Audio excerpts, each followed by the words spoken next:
Bonjour à tous. Aujourd'hui, on va voir comment ne pas avoir la bosse de bison et ne pas terminer complètement déformé comme ceci. Alors, cet exercice, il s'appelle le double menton.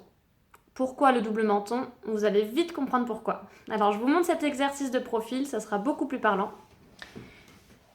Et il va y avoir vraiment 3 choses à retenir dans cet exercice, 3 choses très importantes. Déjà, la première chose, c'est qu'on va inspirer et reculer le menton, comme ça.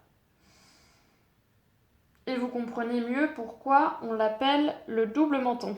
Ça peut même s'appeler le triple menton, chez moi.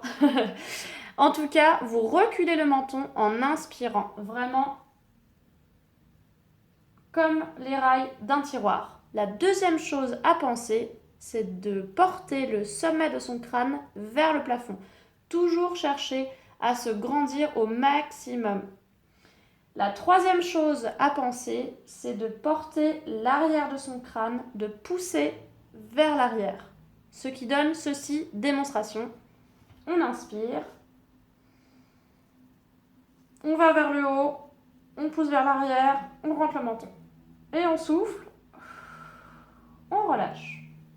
On recommence 10 fois. On inspire et on souffle. On inspire et on souffle et on recommence 10 fois. Alors attention, quand on souffle, on ne revient pas complètement avachi. On essaie de porter les épaules en arrière, d'être le bras perpendiculaire et on va vraiment rentrer comme ceci le menton. Et vous voyez bien que ça aplanit complètement l'arrière ici. Et la bosse, elle n'y est plus. Alors que si j'étais comme ça, vous voyez bien la bosse qui reviendrait, l'épaule en avant. Donc on essaie de porter l'épaule en arrière et d'inspirer en reculant bien le menton pour vraiment créer une zone plate.